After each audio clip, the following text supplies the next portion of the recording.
मित्रों, तुम लोगों का भविष्य राजभर बंधुओं बहुत खतरे में है। ये सिर्फ दौलत लूटना जानता है, टिकट राजनीतिक पार्टियों से मांगकर बेचकर धन कमाना जानता है। यह अपने बच्चे, अपने परिवार को टिकट देकर चुनाव लड़ा करके मंत्री या और विधायक बनाना जानता है। यह आपको आरक्षण देने को कतई तैयार नहीं है। मौसमी लीडर पैदा हो गए। सोम प्रकाश राजभर मौसमी लीडर है। ये सीजनल लीडर है। ये बहुत दिन तक चलने वाले नेता नहीं है, क्योंकि इनका कोई न तो आइडियोलॉजी है, न तो कोई प्रिंसिपल है। इनका सीधा सीधा है, समाज की भीड़ इकट्ठा करो, क्योंकि समाज गरीब है, जात के नाम पर सेंटिमेंट है राजभर समाज में। देख रहे हैं काशी उजाला न्यूज। भाजपा के पूर्व सांसद हरि नारायण राजभर जी का एक बयान आया है, जिससे ओम प्रकाश राजभर को सामाजिक न्याय समिति लेकर के घेर रहे हैं, क्योंकि आज समाजवादी पार्टी के सचिव माननीय सुभाष राजभर जी हैं। हम उन्हीं से जानेंगे, क्योंकि ओम प्रकाश राजभर पे एक आरोप लगाए हैं कि ओम प्रकाश राजभर के पास 40,000 करोड़ की संपत्ति आई, तो कैसे आई, इसी बात को लेकर के कि भाजपा को अभी तक पता क्यों नहीं चला, ये बात हरि नारायण राजभर जी ने आरोप लगाया है। इसी बात को जानने के लिए एक बार फिर हमारे साथ सुभाष राजभर जी हैं, हम उन्हीं से जानेंगे। बहुत बहुत स्वागत है सर। आपका भी बहुत बहुत स्वागत, और आपके चैनल के देखने वाले दर्शकों का भी मैं स्वागत करता हूँ। देखिए, जब कोई राजनीतिक दल बनाता है, तो राजनीतिक दल जब बनाता है तो उसके फंडिंग जो है कई तरीके से होती है, और चूंकि ओम प्रकाश राजभर जी इस मामले में बहुत चतुर खिलाड़ी है। चतुर खिलाड़ी है इस मामले में? हाँ, क्योंकि शायद आप उस समय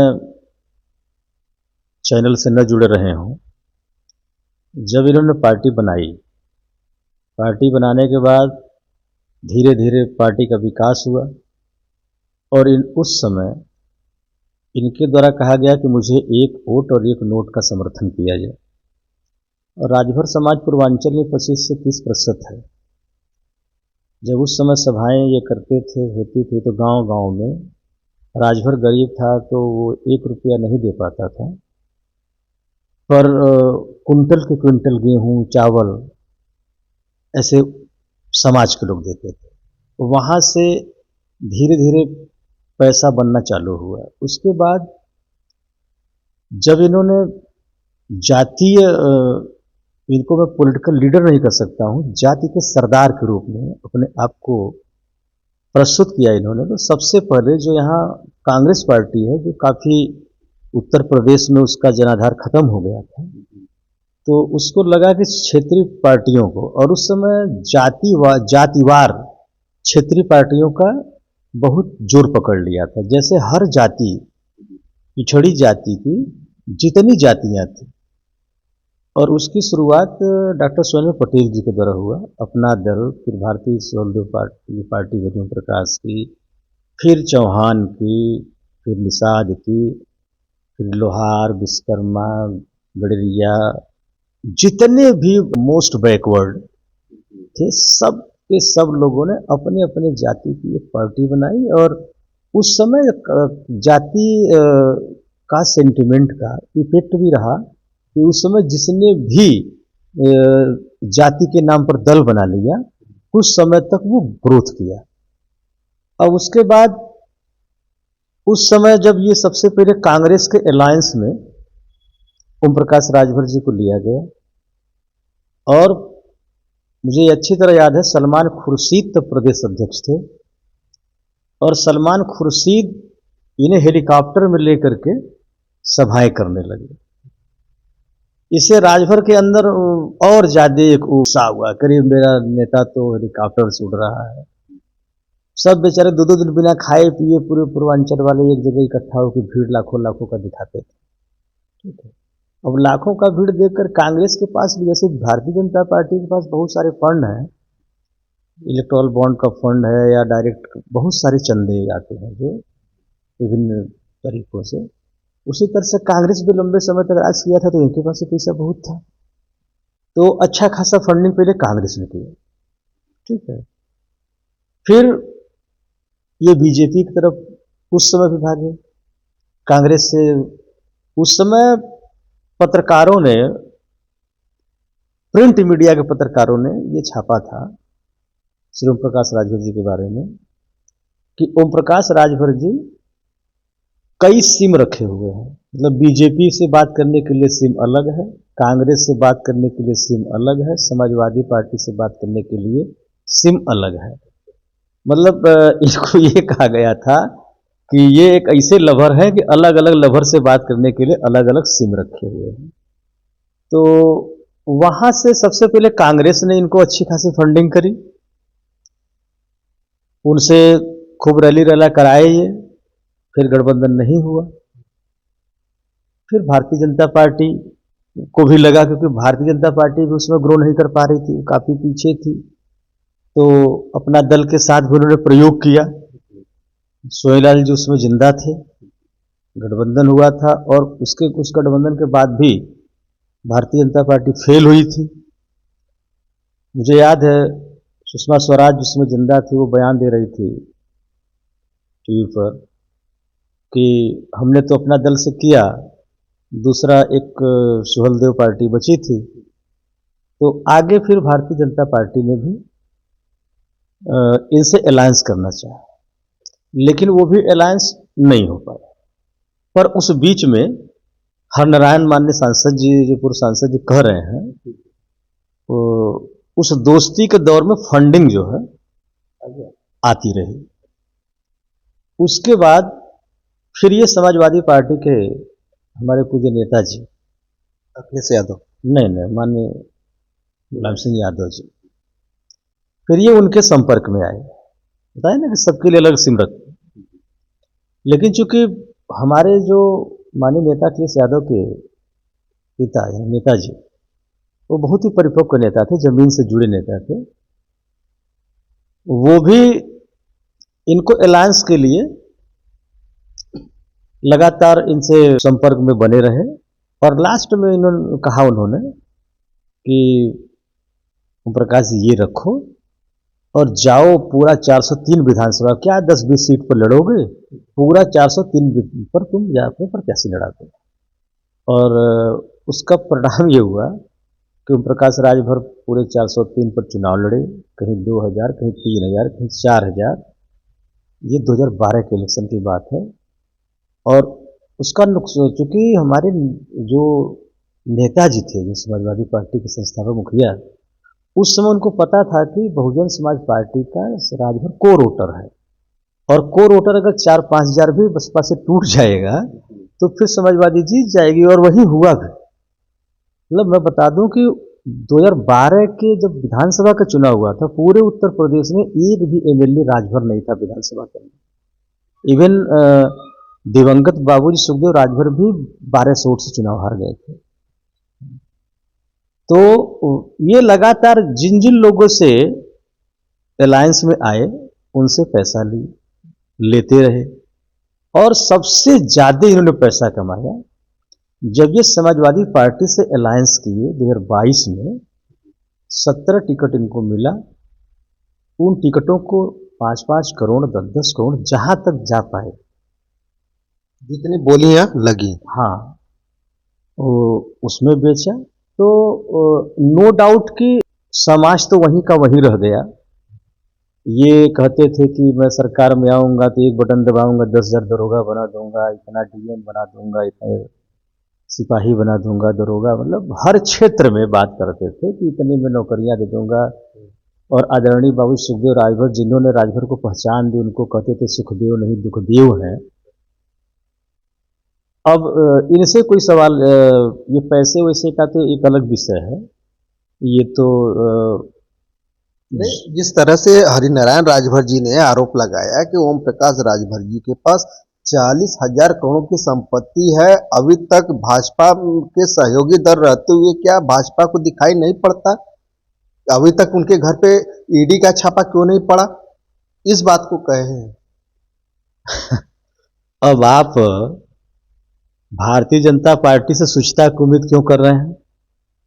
भारतीय जनता पार्टी के पास एक वॉशिंग मशीन है भाई, ये तो इतिहास है। आप 2014 से अब तक का देख लीजिए, किसी भी नेता या किसी भी स्टेट में जो किसी न किसी रूप से आर्थिक रूप से घिरा रहता है, जिसके ऊपर एलिगेशन होते हैं, उस पर वो और दबाव बनाते हैं कि वो दबाव बनता है तो फिर वही नेता भाग के बीजेपी में जाता है और वहां वो साफ सुथरा हो जाता है, सारी जांच बंद हो जाती है। तो जब तक ओम प्रकाश राजभर जी जब तक भारतीय जनता पार्टी में, क्यों उनके यहाँ ईडी जाएगी, क्यों सीबीआई जाएगी? आपका ये सवाल आज के तारीख में प्रासंगिक नहीं है। भले निवर्तमान सांसद ये बात बोल रहे हैं, हालांकि 40,000 करोड़ का डेटा एब्सोल्युटली मैं उसको प्रमाणित नहीं कर रहा हूं, मैं सर्टिफाइड नहीं कर रहा हूं कि इतना ही रुपया होगा, पर जो भी है आय से अधिक संपत्ति उनके पास है, नो डाउट, क्योंकि उनके पास आय का तो कोई साधन नहीं है। उन्होंने कोई फैक्ट्री नहीं बैठाई है, कोई ऐसा व्यवसाय नहीं है। शुद्ध रूप से वो बनारस में दरी बिछा करके 20 लोगों को लेकर के पार्टी की शुरुआत किए थे। यही उनकी अगर मात्र एक कमाई का साधन है तो राजनीति है, और राजनीति में जहां तक उन्होंने बनाया, पर 40,000 करोड़ है, कितना है, उसमें कितनी सच्चाई है कितनी सच्चाई नहीं है, ये तो चूंकि हरिनारायण राजभर जी पूर्व सांसद हमसे बड़े रहे हैं, हमारे उनसे अच्छे भी ताल्लुकात रहे हैं, लेकिन इस पर मैं कोई परफेक्ट दावा नहीं करूंगा। बशर्ते आप ये कह रहे हैं कि भारतीय जनता पार्टी ने अभी तक जांच क्यों नहीं कराया, ये सबसे आरोप हरिनारायण राजभर जी का है। हरिनारायण राजभर जी का ये आरोप है, तो हरिनारायण राजभर अपने पार्टी के मुखिया से क्यों नहीं पूछते हैं? अपने आदरणीय मुख्यमंत्री जी इस पर क्यों नहीं लिखते हैं वो पत्र? भाई वो बीजेपी में आज भी हैं, बीजेपी से ही वो सांसद रहे हैं, और मिनिस्टर भी राजनाथ सिंह जो मुख्यमंत्री थे उत्तर प्रदेश में, ये कारागार राज्य मंत्री थे, आप लोगों को नहीं मालूम होगा। तो ये कुछ संवैधानिक पदों को भी सुशोभित किए हैं। ऐसे दशा में बीजेपी का सीधा सीधा है, चाहे हरिनारायण एक नहीं 100 हरिनारायण राजभर भी अगर बोलेंगे, अगर मैं ये मान लूं कि वो बोलें या लिखें, लेकिन जब तक ओम प्रकाश राजभर जी भारतीय जनता पार्टी के अलायंस में हैं, जब तक उनको सहयोग करेंगे, जब तक इनसे बीजेपी को लाभ होगा, इनके ऊपर आय से अधिक संपत्ति का कोई मुकदमा पंजीकृत नहीं होगा, कोई जांच नहीं होगी, कोई प्रवर्तन दल नहीं जाएगा। तो आरोप क्यों लगा रहे हैं? आरोप लगाना तो फितरत है?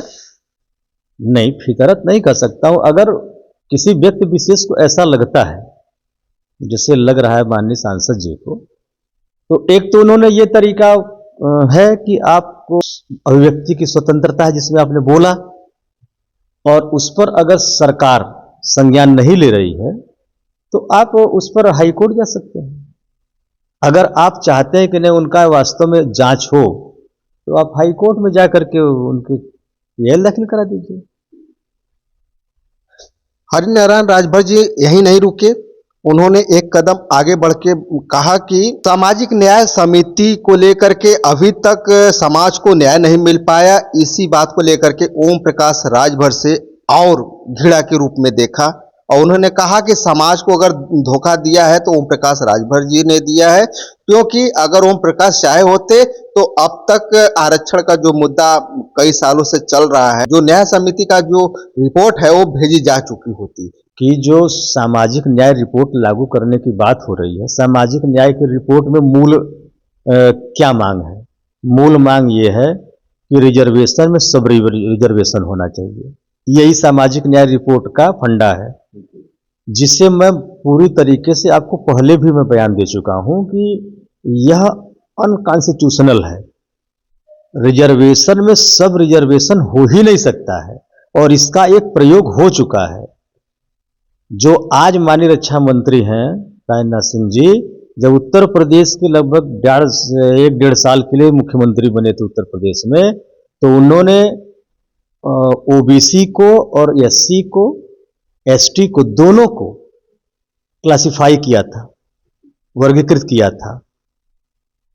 अनुसूचित जात को भी ए बी सी किया था। ये समझता हूं कि हरिनारायण राजभर, ओम प्रकाश राजभर से ज्यादा समझदार है, ज्यादा अनुभव है, तो फिर उनको ऐसा बयान ही नहीं देना चाहिए, क्योंकि सामाजिक न्याय रिपोर्ट एकदम से असंवैधानिक है, वो कभी लागू हो ही नहीं सकती।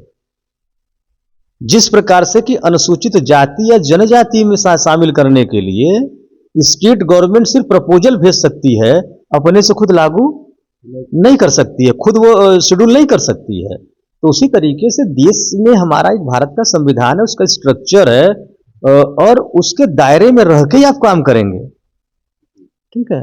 तो ये जो सामाजिक न्याय रिपोर्ट का जो शिगुफा है, ये ओम प्रकाश राजभर के राजनीति का एक ये कुरिकुलम है। जैसे सामाजिक न्याय की रिपोर्ट लागू करो, सामाजिक न्याय की रिपोर्ट लागू करो, हालांकि ये रिपोर्टें कभी लागू नहीं होंगी, क्योंकि ये असंवैधानिक है। और असंवैधानिक चीज अगर सरकार इस पर कोई नोटिफिकेशन या ग्रेट भी जारी कर देती है, तो वह जाकर के उच्च न्यायालय या सर्वोच्च न्यायालय में स्टे हो जाएगा। इसलिए ऐसे बेतुकी मांगों का मैं विरोध करता हूं। लेकिन सर, आप तो विरोध कर रहे हैं, लेकिन जो नेता और समाज के बीच की जो लड़ाई है, जो खाई है, ये कब पटेगा? क्या इसका कोई सोल्यूशन है? देखिए, चूंकि अभी हमारा राजभर समाज जो है, हमारे राजभर समाज को पहले तो अंग्रेजों ने 100 साल क्रिमिनल एक्ट में रखा, 1871 में क्रिमिनल ट्राइब एक्ट पास किया, इनको बाई बर्थ क्रिमिनल में रखा, और जिसको 100 साल 31 अगस्त 52 को वो एक्ट रिपील्ड हुआ स्वतंत्र पार्लियामेंट में, तब वो क्रिमिनल एक्ट रिपील्ड हुआ, खंडित हुआ, और ये भर जाति के सहित यहाँ 17 जातियाँ उस क्रिमिनल एक्ट से निकाल करके बाहर हुई। फिर धीरे धीरे उनको फंडामेंटल राइट मिलना चालू हुआ, और आज तक जितना इन्हें सुविधा राज्य सरकार की तरफ से वेलफेयर प्लान लाने चाहिए, नहीं आ पाया। इसलिए इनके अंदर शिक्षा का बहुत कमी है, शिक्षा का अभाव है, आर्थिक अभाव है। इस कारण से ऐसे जो मौसमी लीडर पैदा हो गए, ओम प्रकाश राजभर मौसमी लीडर है, ये सीजनल लीडर है, ये बहुत दिन तक चलने वाले नेता नहीं है, क्योंकि इनका कोई न तो आइडियोलॉजी है, न तो कोई प्रिंसिपल है। इनका सीधा सीधा है, समाज की भीड़ इकट्ठा करो, क्योंकि समाज गरीब है, जात के नाम पर सेंटिमेंट है राजभर समाज में, राजभर के नाम पर वो चला जाता है, 1-2 लाख की मांस को दिखाते हैं और वहीं ऊपर ऊपर डील करके बेच देते हैं, और वही पैसा उनके पास है, उसी को हरिनारायण राजभर जी कह रहे हैं कि 40,000 करोड़ या लाख जो बता रहे हैं वही। यानी कि जो हरिनारायण राजभर जी ने कहा वानी सही है। मैंने कहा कि अमाउंट को मैं जस्टिफाई नहीं कर पाऊंगा ना, अमाउंट। अभी आपने कहा कि वो जो पैसा है, नहीं, मैं बता रहा हूं कि पैसे का जो रिसोर्स है, वो हाँ, वो रास्ते वही हैं।